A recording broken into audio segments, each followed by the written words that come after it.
Bonjour à tous mes petites patates, ça y est, on est de retour, Coupe du Monde.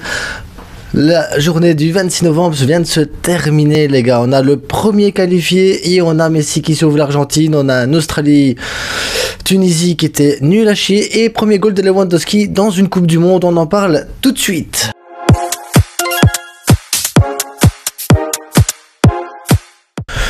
Alors bonsoir à tous, j'espère que vous allez bien, moi ça commence à aller un peu mieux, hier j'ai réussi à m'endormir et à faire une bonne nuit de sommeil, comme ça m'a fait du bien, surtout le match Angleterre-États-Unis, il m'a complètement épuisé tellement qu'il était à chier, donc hier je me suis endormi devant le match, donc pas de débrief hier à cause de ça. J'en parlerai pas aujourd'hui parce que voilà, ça va tellement vite, la Coupe du Monde et tout ça, ça reprend, mais on reprend le rythme les gars, on reprend le rythme et on commence tout de suite par Tunisie-Australie et je me suis emmerdé sur ce match-là, emmerdé totalement. Après ça fait du bien, l'Australie elle gagne, la Tunisie elle perd, c'est dommage pour les Tunisiens, mais en même temps ça relance un peu le groupe et ça va aller. L'Australie, la Tunisie, le Danemark qui va se qualifier, ça va être compliqué parce que de l'autre côté, dans le groupe, le Danemark a perdu contre la France, et ce qui fait que la France, premier qualifié pour les huitièmes de finale, et j'ai envie de dire que c'est mérité les gars, c'est totalement mérité. Par contre, le truc qui m'a surpris avec cette équipe de France, c'est son milieu de terrain. Donc on avait dit Pogba, Kanté absent, ça allait être compliqué pour eux parce qu'il fallait des repères. Finalement, on voit bien que Tchouaméni, Rabiot et Griezmann au milieu, franchement, ça fonctionne super bien. Rabiot fait une super Coupe du Monde. Tchouaméni arrive à trouver des espaces et des libertés comme ça. Voilà, Tchouaméni est un très bon joueur et Griezmann, qu'est-ce qu'il court, qu'est-ce qu'il intercepte, qu'est-ce qu'il défend. Griezmann, il est partout sur le terrain, partout les gars. Donc, c'est surtout ça que j'ai envie de souligner, c'est ce milieu de terrain que je trouvais fébrile avant la Coupe du Monde qui finalement est en train de se révéler très très très fort. Et sans compter Dembélé qui en ce moment il est en train de nous faire des dribbles et qui passe et qui percute. Enfin, Dembélé, c'est un Dembélé Prime qui est en ce moment sur cette Coupe du Monde. On a l'équipe de France ici, Mbappé, on connaît sa vitesse, sa percussion, voilà, Mbappé il marque aussi, il joue, il fait sa Coupe du Monde le gars. Donc voilà, j'ai rien à dire sur l'équipe de France, surtout que maintenant que Benzema n'est pas là, l'équipe de France, elle joue en étant soulagée. Ouais, bien sûr, quelle équipe au monde ne voudrait pas avoir le ballon d'or dans son équipe pour essayer de marquer des buts? Mais bon, apparemment, l'équipe de France sans Benzema, ils sont soulagés, ils sont contents.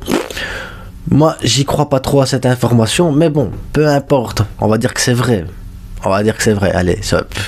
Mais bon, je pense que Giroud, il a rien apporté, ça a été un flop à ce match-là. Si t'avais eu Benzema à la place, t'aurais sûrement eu autre chose comme organisation et comme style de jeu, et ça aurait peut-être été mieux pour la France, parce que bon, ça a été quand même compliqué comme match, ils ont eu du mal à marquer un but. Heureusement pour eux, ils arrivent à en mettre 2 et 2 beaux buts qui ont été mis. Donc voilà, la France qualifiée. Et maintenant on se retrouve alors avec le Danemark et l'Australie et la Tunisie qui vont se battre pour la deuxième place lors du dernier match. Les derniers matchs France-Tunisie. La France va peut-être faire tourner, ce qui va permettre peut-être à la Tunisie d'avoir plus d'ouverture et donc plus de facilité peut-être à gagner ce match, et un Australie-Danemark où finalement les Australiens ont montré qu'ils pouvaient être présents les gars, les Danois sont présents aussi. Ça va être compliqué de départager, de se dire tiens, qui va finir deuxième de ce groupe? On verra les gars, on verra. Le groupe D avec la Pologne qui jouait contre l'Arabie Saoudite qui avait ramené 3 points contre l'Argentine au match précédent, et la Pologne qui avait fait match nul contre le Mexique. Donc, si l'Arabie Saoudite gagnait ce match, l'Arabie Saoudite était déjà qualifiée. Les gars, l'Arabie Saoudite était déjà qualifiée, il suffisait de gagner. Finalement, ils perdent 2-0 et j'ai pas envie de vous dire que c'était un score logique. Après, ça fait plaisir de voir Robert Lewandowski marquer son but et de s'amuser un petit peu parce qu'il aurait pu mettre un deuxième but sur une petite frappe lobée qu'il a voulu mettre.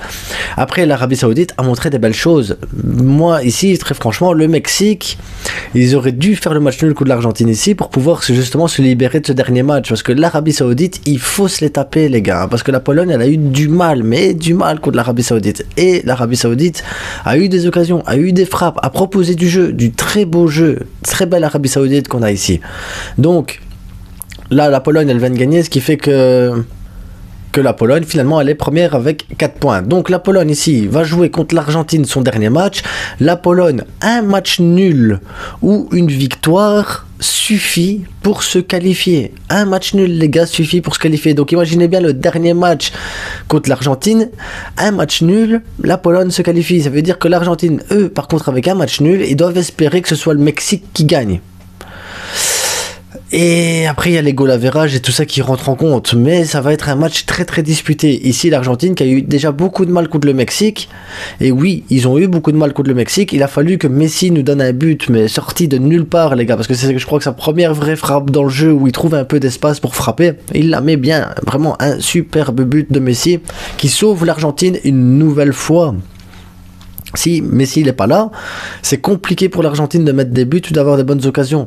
Il y a Di Maria qui bouge beaucoup, que j'ai bien aimé Di Maria, mais à côté de ça, ça a été très compliqué, les gars. Vraiment très très compliqué. Après, on a eu un Mexique qui n'a pas mis réellement en danger la défense de l'Argentine, mais malgré tout, dans le physique, dans l'intensité, ça a été dur pour les Argentins. Hein. Très très dur.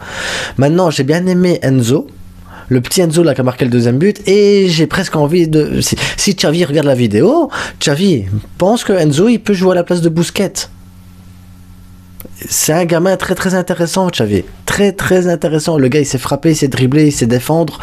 Il s'est bougé dans tous les sens. Ça, c'est le genre de joueur qu'il nous faudrait à Barcelone. Je sais qu'on est sur pas mal d'autres joueurs. Là, je fais une interruption sur Barcelone, les gars. Mais le petit Enzo en milieu défensif à Barcelone, franchement, je pense qu'il pourrait faire un bien fou. Donc, revenons maintenant un peu sur l'Argentine. L'Argentine que je trouve en dessous de ce qu'ils peuvent produire normalement. Maintenant, est-ce qu'ils étaient tétanisés à cause du premier match qu'ils ont perdu? Que s'ils perdaient ici, ils étaient éliminés. Et donc, il fallait attaquer sans trop se découvrir. Voilà, je pense que ça a été compliqué pour l'Argentine mentalement, et ce 2-0 va peut-être les délivrer, comme le but de Lewandowski peut délivrer aussi Lewandowski. Donc c'est ça que je vous dis, le dernier match Argentine-Pologne va être très très très disputé, et à mon avis ça va être 10 derrière pour défendre du côté polonais. Et sur un contre ou deux, ça va peut-être partir. Donc l'Argentine devra faire gaffe au contre de la Pologne et espérer quand même derrière que l'Arabie Saoudite... Parce imaginez seulement que l'Arabie Saoudite gagne contre le Mexique et que la Pologne décide de faire le match nul, l'Argentine est éliminée. L'Argentine, pour être tranquille, doit chercher la victoire contre la Pologne au dernier match, les gars. Il faut absolument que l'Argentine aille chercher la victoire et montrer qu'ils sont présents dans cette Coupe du Monde et que l'Arabie Saoudite, c'était juste un faux pas. Et demain, grosse journée football. Donc il y aura 2 vidéos d'après-match. Donc on aura d'abord un Japon-Costa Rica. Ça va être très disputé comme match à mon avis. Normalement, le Japon devrait gagner ce match contre le Costa Rica. Maintenant, on sait jamais ce qui va se passer dans cette Coupe du Monde. Donc voilà. Mais imaginons le Japon gagne contre le Costa Rica à 11h du matin. Le match Espagne-Allemagne qui va avoir lieu à 20h, les gars, ça va être un match chaud bouillant, mais chaud bouillant, parce que si l'Espagne gagne, l'Allemagne est éliminée, et l'Allemagne ne veut pas être éliminée. Enfin, je pense pas qu'ils veulent être éliminés, donc on va avoir droit à 20h un Espagne-Allemagne, à mon avis, chaud bouillant, les gars. Ça va être... Et d'ailleurs, on fera un débrief à chaud juste après le match là, Espagne-Allemagne, et on fera un débrief juste après Croatie-Canada également, parce qu'il y aura Belgique-Maroc juste avant, et on va pouvoir voir un peu comment ça va se passer le groupe. Est-ce que la Belgique gagne contre le Maroc? Belgique serait qualifiée déjà. Si le Maroc gagne, à ce moment-là, on se retrouverait... Enfin, ça va être... c'est des groupes très compliqués, ça va être des matchs très disputés. Demain, on va avoir droit à une grosse journée football, et ça va être du qui tout double pour la plupart des équipes qui jouent demain, les gars. Qui tout double pour la plupart des équipes. Donc, on se retrouve demain, les gars, pour une journée foot... Et j'espère que ça va se terminer en beauté, les gars, à 22h pour l'Espagne. Et en attendant, les gars, bonne soirée. Profitez bien de la Coupe du Monde. Et à demain.